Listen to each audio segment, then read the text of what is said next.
Yes, I think everybody can hear me. Today, in this video, I will try to give a little bit of description on the topics of English literature. Okay, friends, if you come to know about English literature, you will see that there are variety of things from the Anglo-Saxon age to the postmodern period. And in English literature, if you want to know about the dramas, then you have to go through the Shakespearean dramas and the famous writer Marlowe. Dickens is not a dramatist, but you can read his novels. And if you read his novels and the dramas of Shakespeare, Marlowe, and others, then you will come to know about the age in which they belonged. This is the first thing that you should remember. And whenever we will come to know about the poetry section, then also we will come to know that there were different sort of poets in this period, and these poets were trying to point out the exact age in which they belonged. Okay, now whenever we will come to know about the poets, we will know about different sort of poets, those who contributed to a great extent for this English literature. From the Anglo-Saxon age, we have poetry. In the Anglo-Saxon age, one of the most popular poems was the Canterbury Tales, and it was written by Chaucer. And from then on, if we pass, we will see that in the Restoration period, Milton played a big role in the poetry, and in this Restoration period, Milton wanted to point out all the faults that the church people were engaged in. So we can say that he was a revolutionary poet, and he wanted to point out all the things that were going in the churches, and those things were not at all good for the common people.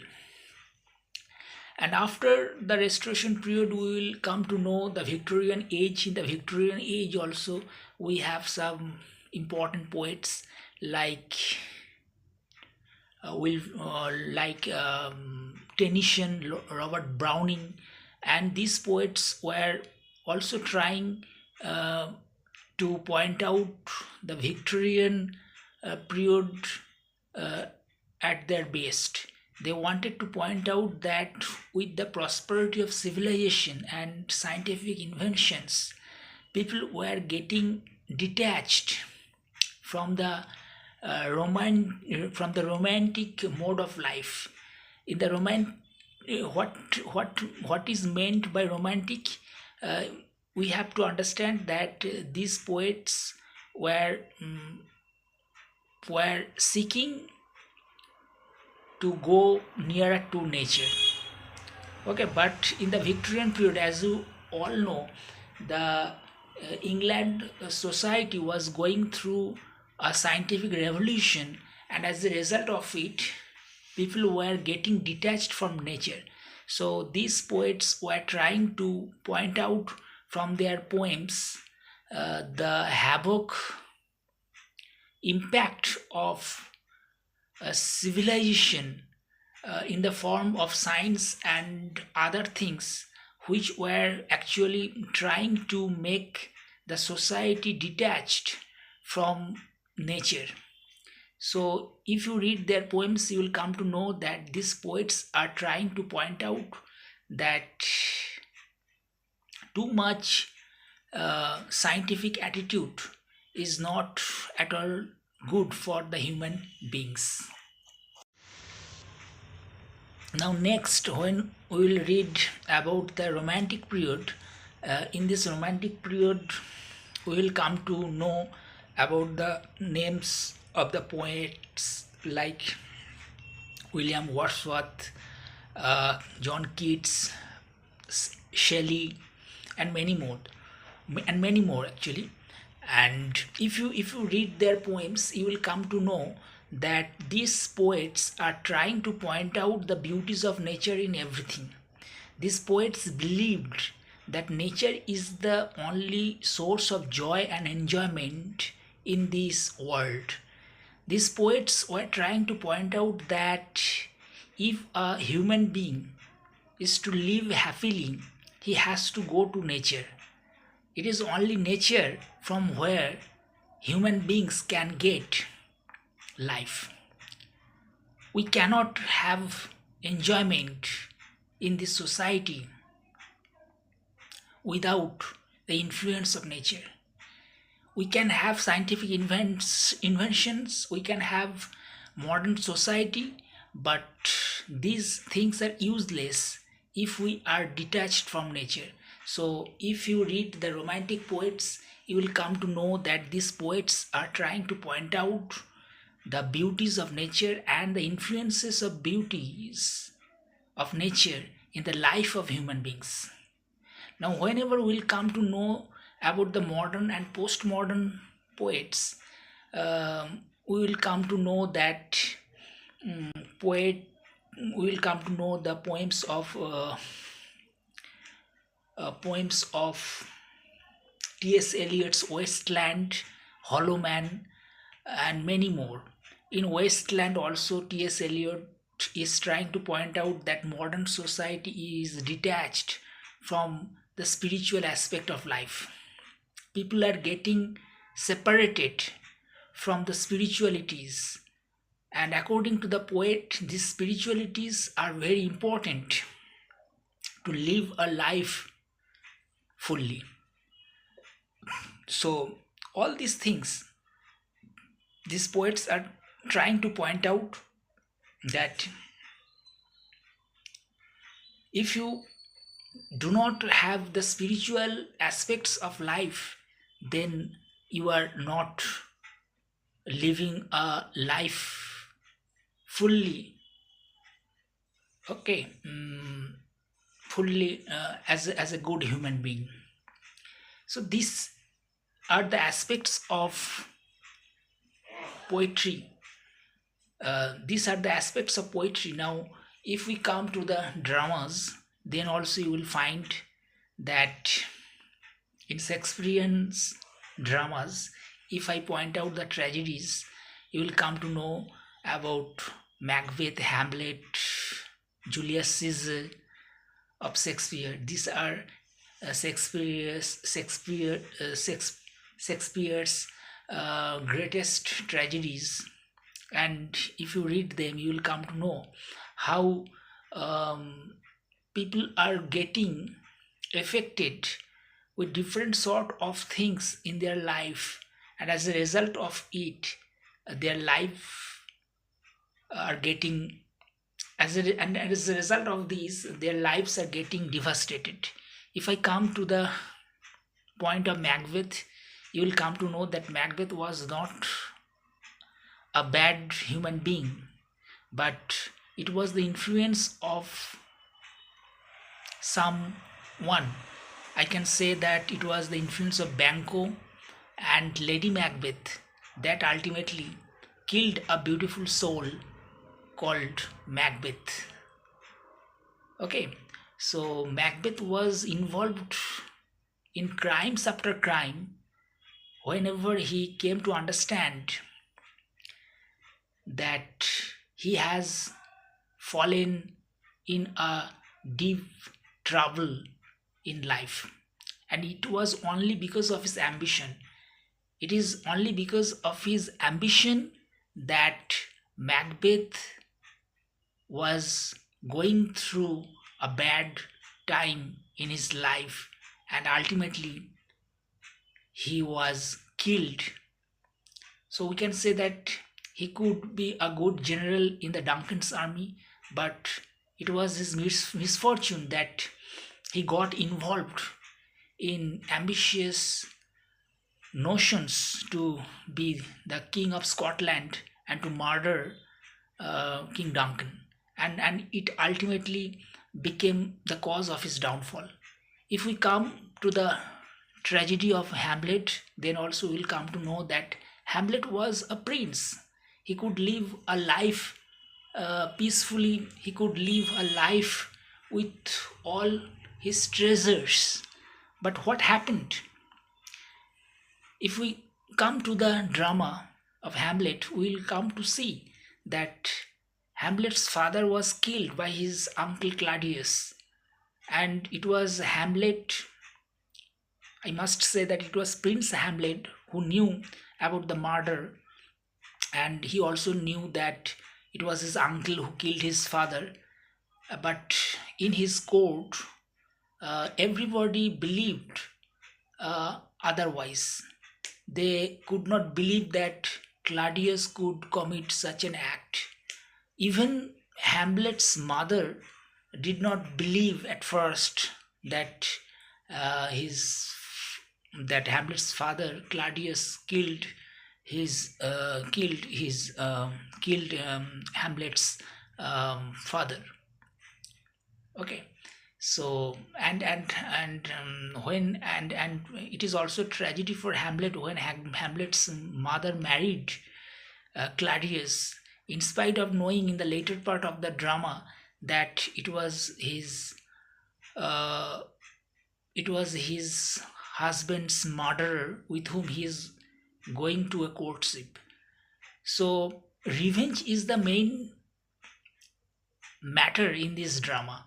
Hamlet was too much involved in taking revenge against those who killed his father, and his situation was like that. He could not express uh, the truth to the court because nobody was there to believe him.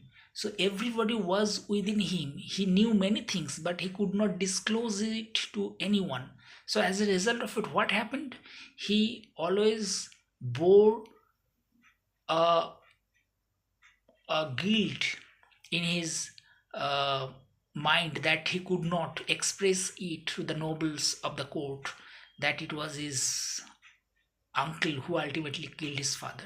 And in course of the drama, we will see that Hamlet was involved in many warfares with Claudius' army, and it was um, also a tragic matter that Hamlet's would-be wife also believed that Hamlet has gone mad because he was going through actions after actions to take revenge against those who killed his father.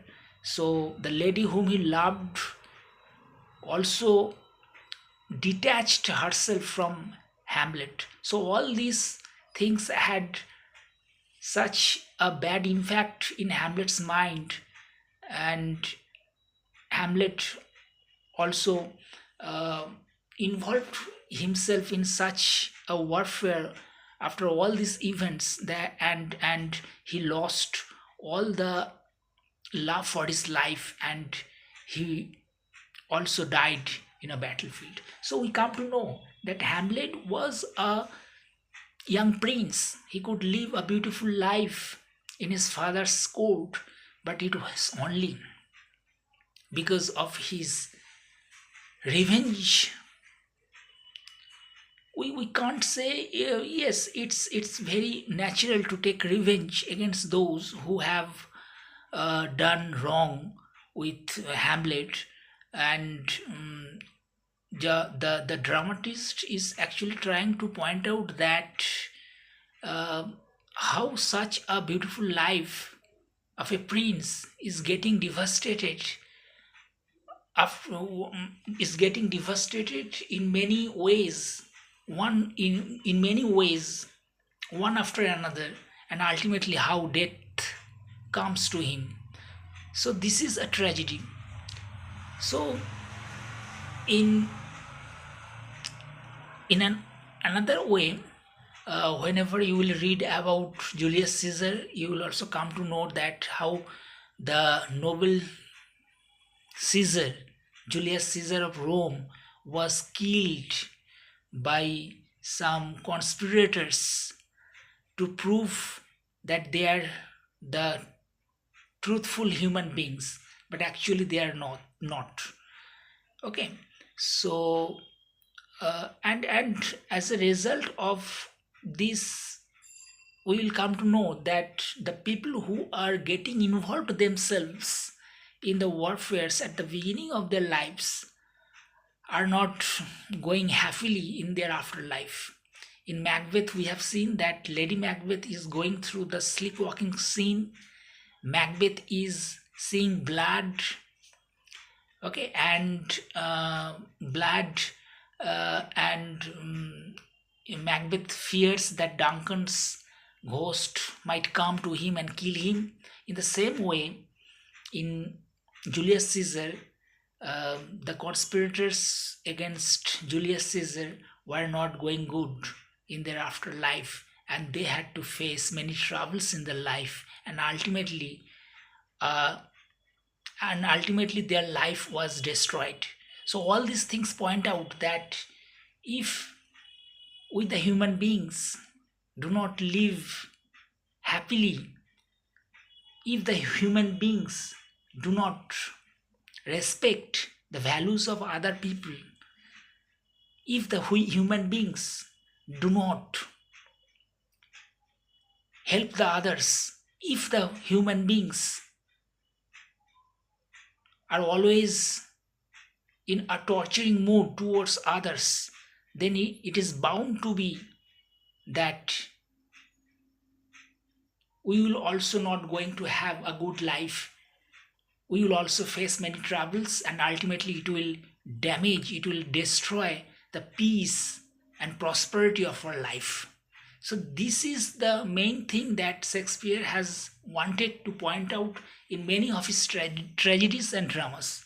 Now, if we come to the aspect of novel, you will come to know about a great name of a Victorian novelist, and his name is Dickens.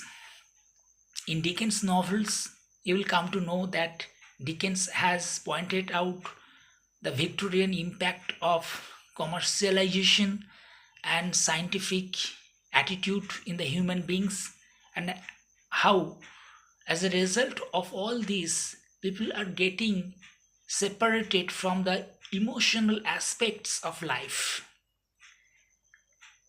If we, the human beings, do not have the emotions for our fellow people, then we cannot be good human beings.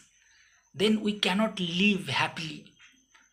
So Dickens has also tried to point it out, this specific thing, in many of his dramas of the Victorian period. And we have some short stories written by different writers, and their short stories also point out the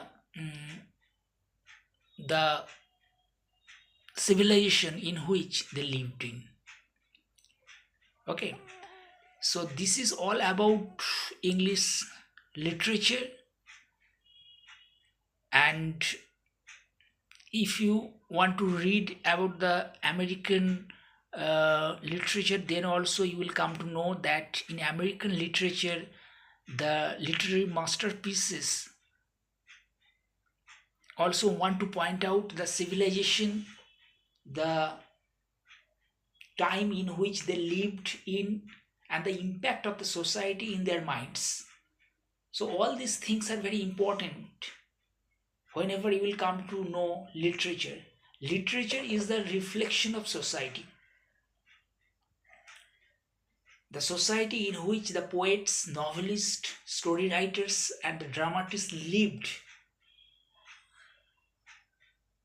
was reflected in their writings.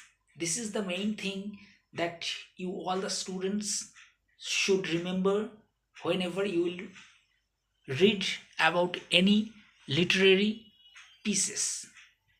Okay, so this is all, and I think from this lecture, you all the students of English literature, whether it may be from English honors or MA, will have a great impact on your mind about different sort of literary things and different sort of uh,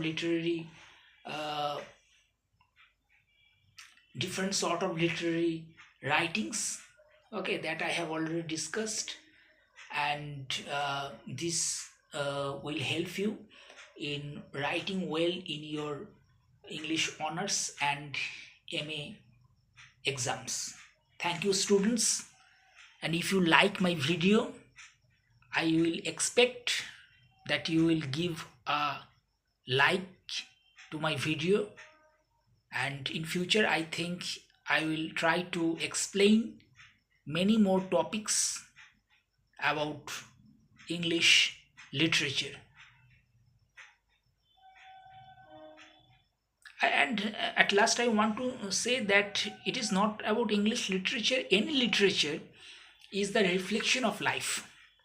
Okay, this is the very vital thing, and I think my lecture is uh, helpful to all the students, and from this lecture, you will get a clear view of what literature actually is,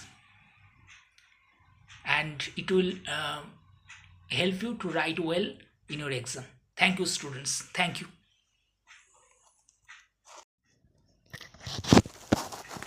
Hello.